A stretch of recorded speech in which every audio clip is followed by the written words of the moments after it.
101. We're going to bring it back to basics today and talk about just some basics of family caregiving and caregiver stress, how to be a balanced caregiver, balancing work and home life, how to identify as a family caregiver, and then we'll go over some resources, some options for support in your home or in your loved one's home. And so we're going to go ahead and just get started here. So first, I'm just going to do a little bit of an overview on Elder Help. I guess I didn't introduce myself. My name is Dana Gerard. I work for Elder Help of San Diego, which is a nonprofit in San Diego, California. And we support seniors living independently in their own homes. And we do this through a variety of ways, mostly through volunteers that go into the senior's home and help with things like transportation, grocery shopping, a friendly visit, sorting through mail, errand running, anything along those lines. And each of our clients has a care coordinator. We also have a home share program, and then I head our employee family caregiver support program where we do these monthly webinars. If you aren't on our webinar list yet, go ahead and send me an email and I can add you onto our list. We also have some online courses that are on our website. Those are geared towards the employed family caregiver, and they're 4 short courses. You can pick them up whenever you'd like to and check them out, learn a little bit more about family caregiving, and then we can also come into your company and do a lunch and learn, a presentation just like this one around family caregiving. And of course, if you ever have any questions, go ahead and feel free to email me. If questions come up during the presentation, you can go ahead and type them into the chat box. I'll do my best to answer them throughout, but I will leave time for questions at the end as well. So, who is a family caregiver and what do family caregivers do? A family caregiver is a friend, a family member, or loved one who provides assistance for an older adult or somebody with a disability. So it doesn't have to be someone over 18. And it's usually a slow progression. A family caregiver can live with the person that they're caring for. They can live across the country, across the world from the person that they're caring for. It doesn't really matter as long as you're providing some type of support mentally, emotionally, or physically. Like I said, it usually starts slowly. So usually maybe you start by taking your mom to the doctor, and then while you're out at the doctor, she says, well, I need some groceries. And so you start picking up groceries for her. And then maybe she's having trouble cooking her meals. So you start to cook a few meals for her throughout the week and drop them off a few times a week at her home. And then you're cooking all of her meals, doing all of her grocery shopping, and taking her to all of her appointments. And then all of a sudden one day she has a fall in the shower and you're over there every single time when she's showering. And it's taking up a lot of time and affecting your work, your home life. The average caregiver is a 46-year-old married woman who lives away from the person that she's caring for, works outside of her home, and she gives this care for on average 4 years, and about 24 hours per week she provides care. This statistic is changing a little bit with millennials becoming caregivers a little bit more. So right now I think millennial goes up to age 34, so that is starting to be the age that people might start needing to take care of their parents. And it is becoming a little bit more even with millennials. I just read this morning that it is more 50-50 of sons and daughters taking care of parents. But on average, the woman, a daughter, is providing 50% more care than what the son is providing. So women are more likely to do the personal care tasks, while men are more likely to do like the grocery shopping, the cleaning of the home, and the transportation aspect. And so it's all progression. Anybody can be a family caregiver, and most people probably will be in their lifetime. So in the United States, there are over 34 million people who are caregiving for someone over the age of 50. So this is specifically targeted towards seniors. About 16 million of those people are caring for someone with Alzheimer's or dementia. I also read this morning, this number is doubling every 20 years. And I think that this statistic is a few years old. So pretty soon we're going to have more than 30 million people in the United States who are caring for somebody with Alzheimer's or dementia. 83% of caregivers are a relative of the person that they're caring for. So usually it's a son or a daughter taking care of their mom, and that is simply because women tend to outlive their spouses. And here in San Diego County, it's estimated that there are about 650 unpaid family caregivers, so people who are providing support to their loved ones without being compensated for it. So there are different types of family caregivers. All of these can be intermixed, but some people might just identify as one, some people might identify as multiple. So the primary caregiver, this is someone who your loved one is relying on you for regular assistance and help with their everyday life. You act as their representative when necessary. A secondary caregiver, this could be maybe like a different sibling or somebody else in the family who is not the primary caregiver but acts as a caregiver for the primary caregiver. So you're providing mostly assistance to that caregiver. Maybe they live further away or they're just not as involved with the care. A crisis caregiver, so you don't necessarily provide caregiving assistance on the regular, but you intervene when a crisis happens, or you're the first responder, the first person to be contacted in the event of an emergency. A long distance caregiver, this is somebody defined as living at least an hour away from the person that they are caring for.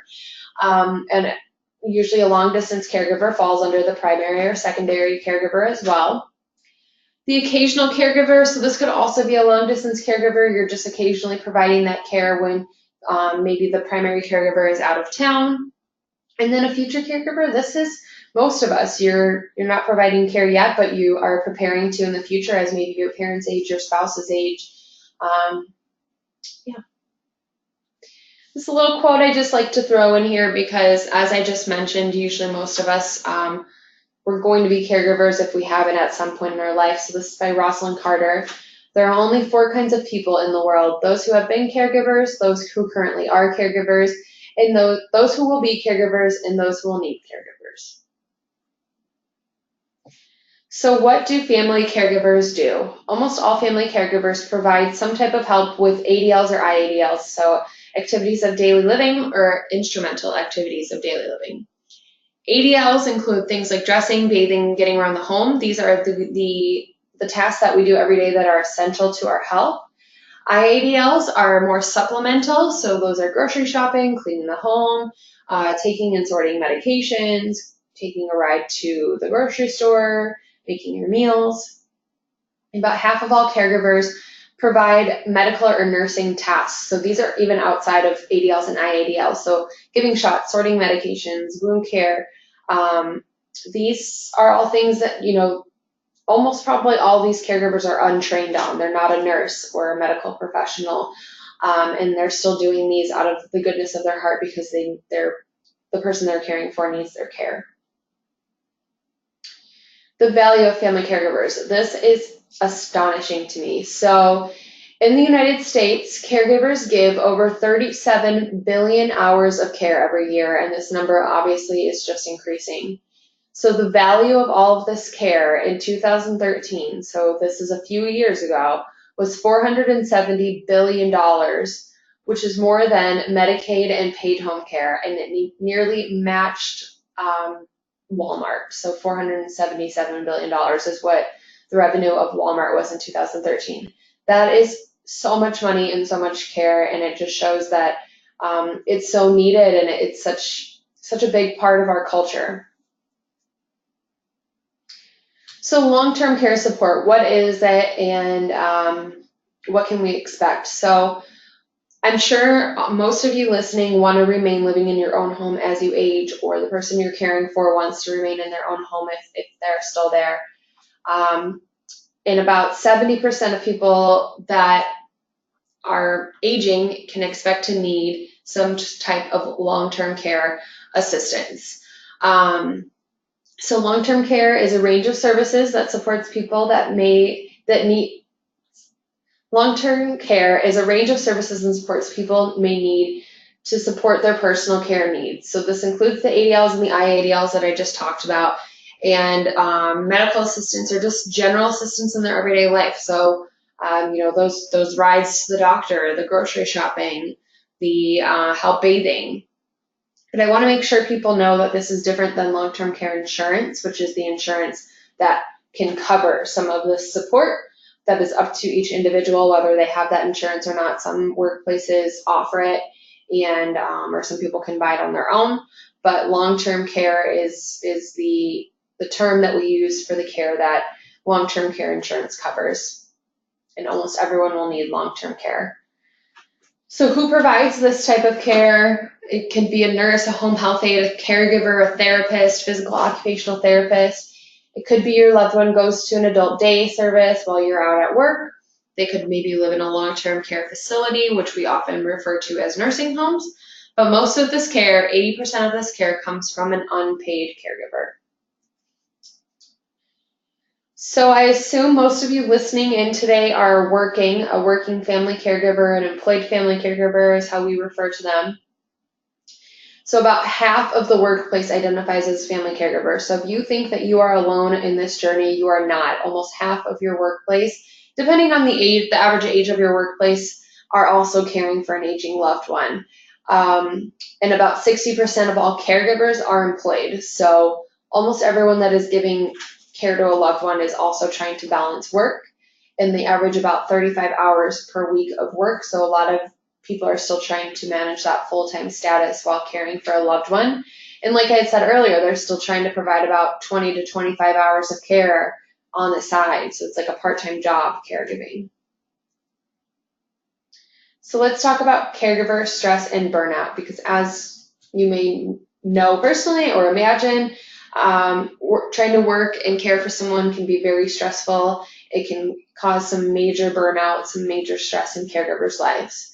So here are some of the most common identifiers of stress and burnout in caregivers.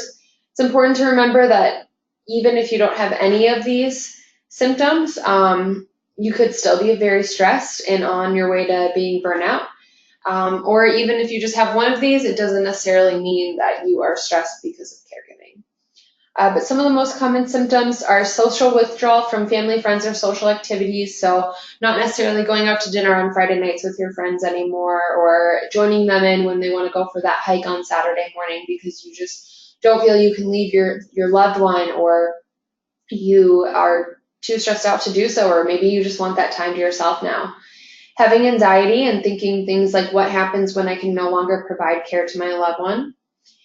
Feeling exhausted or having changes in your sleep patterns. So you should obviously be aiming for 6 to 8 hours of sleep a night, but maybe you're getting really restless, or maybe you are getting that 6 to 8 hours of sleep per night, but you're just thinking, I'm too tired to keep doing this.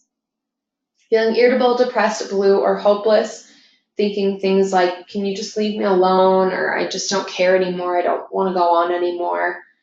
Having a loss of interest, so this kind of goes back to, again, maybe not having an interest in what your friends or your coworkers are up to, not caring what they did over the weekend, not caring about getting together with anybody anymore. And then a loss or a gain of appetite or weight, so either craving foods that you didn't ever used to crave, not wanting to eat anymore, gaining weight without even knowing why, or losing weight without even trying. I like this little graphic here, 50 ways to take a break. This really shows that with caregiver stress and even stress in general, you don't necessarily have to plan out a huge amount of time or something to do if you feel like you need a little break. So it could just be something, some of these can take 5 minutes to do, such as meditate for 5 minutes or listen to a favorite song. Others might need a little bit more planning, such as going to a farmer's market or going to an art museum. So how do you stay a healthy caregiver? If you think that you're experiencing any of these signs or symptoms of caregiver stress, of course, contact your doctor, let them know what's going on with you. Set realistic expectations for yourself. So if you are working full-time and let's say your loved one is expecting that 20 hours a week from you, maybe that's just not in your schedule. Maybe you have other priorities, such as your own family, or maybe you just need to ask somebody else for help. Join a support group, either in person or online, and joining a support group, you're only going to get the benefits out of it if you're honest with others about how you're feeling, if you're joining in on the conversation. maybe not the first time that you go or the first time you check it out, but it could be really helpful to see others going through a similar experience and getting tips from them. If you don't have friends or family for support, if you can, look into hiring help, such as a caregiver or sending your loved one to an adult day center while you're at work. Of course, set some time aside for yourself, even if it's just 1 hour a day. You can go back to some of these things on the previous page and just setting that 15 minutes, 1 hour a day for yourself. And educate yourself. Use the internet to educate yourself around caregiver stress, attending webinars like this or reading articles or looking up diseases and diagnoses and medications and things to help your loved one.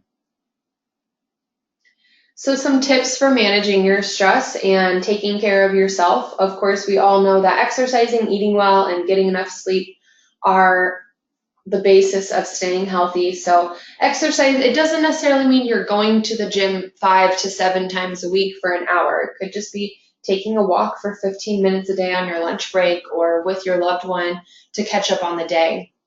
Eating well, a lot of us know that eating sugary and caffeinated foods are going to make you crash later in the day when you might need to help your loved one after work. So try to eat balanced diet.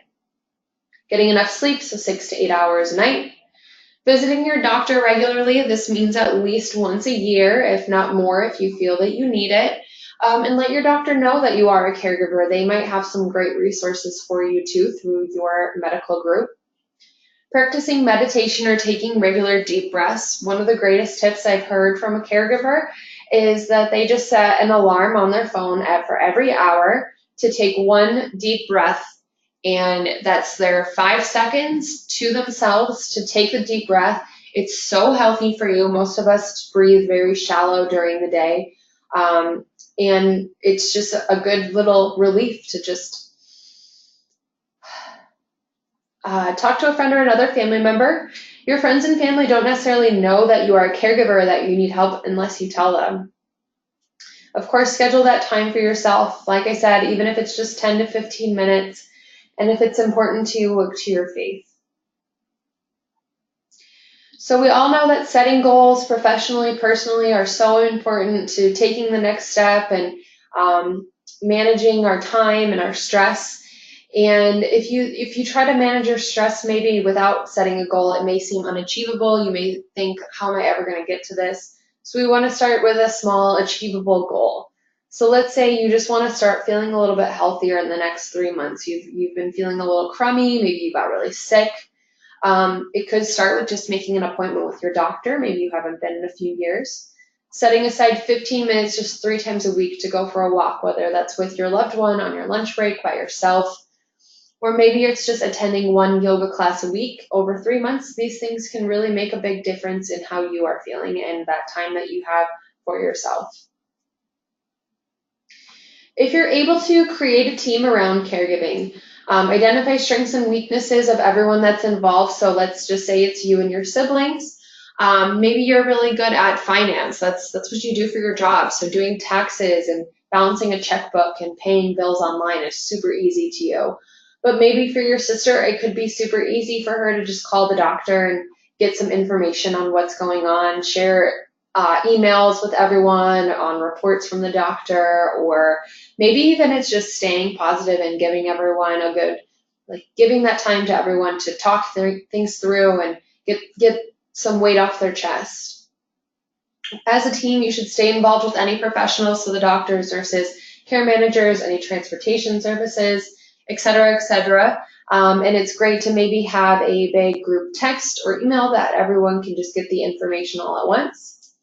And like I said earlier, it's always a great reminder to know that asking for help is not a sign of weakness. People don't necessarily know that you are struggling or need some help unless you tell them or let them know and asking for help, even if it's just something as simple as calling a doctor and seeing how a visit went, or paying the bills monthly online and just setting up auto pay. So how to manage your stress at work. This can be super hard for a lot of us because we are taking time out of our day to care for our loved one, take those phone calls, take them to the doctor, check on them at lunch. And to your employer, it might be a little alarming to them and not look like you're working as hard, and then we get even more stressed out.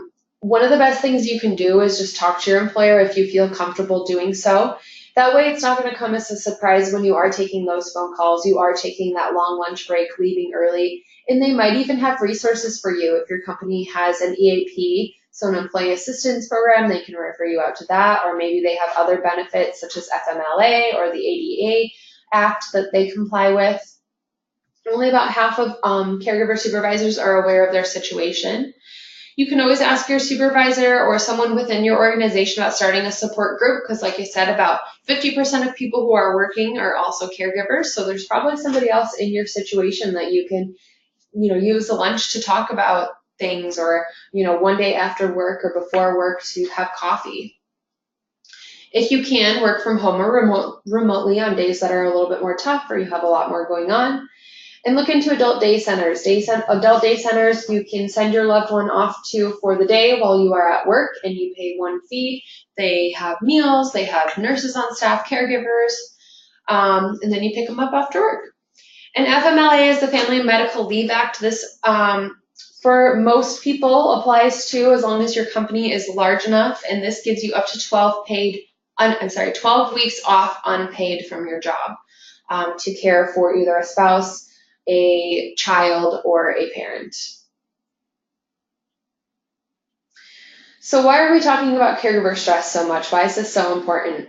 Family caregivers are at an increased risk of neglecting their own health and self-care needs, and therefore are more likely to have chronic illnesses and poor health, which then goes on to the person that they're caring for. So why do I have this picture of a flight attendant putting her oxygen mask on? We all know when we fly, you get the warning of if your oxygen mask comes down in front of you, you need to help yourself before you help others. This is the same with caregiving. If you are not healthy, the person that you're caring for is not going to be healthy, and the stress is going to go off onto them. So be sure to take care of yourself, even when you are so tight for time and you're so stressed out and you want to do the best for someone else. Show them that you care by caring for yourself. And again, just goes to say that caregiver health is crucial to care recipients' health. Like I said before, when a caregiver is experiencing depression, the care recipient is more likely to report being depressed, or when the caregiver is not as healthy, the care recipient is more likely to have some of their own health problems. So what are some of your options if you do need that extra help, especially if your loved one is still wanting to live at home? Again, don't be afraid to ask for help from family, friends, and neighbors.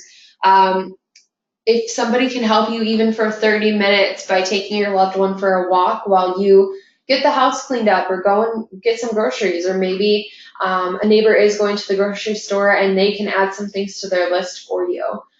Also, it's great to keep a list of things so that if you have family coming in from out of town or willing to help, small things that they can help you with, and that can make a huge difference on what's on your plate. Of course, don't wait until you're too overwhelmed to ask for help, because then it is too late.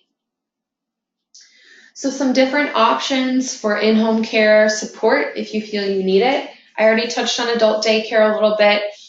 This offers socialization for many seniors. This is especially great for those with dementia. Usually adult daycare is geared towards those with dementia.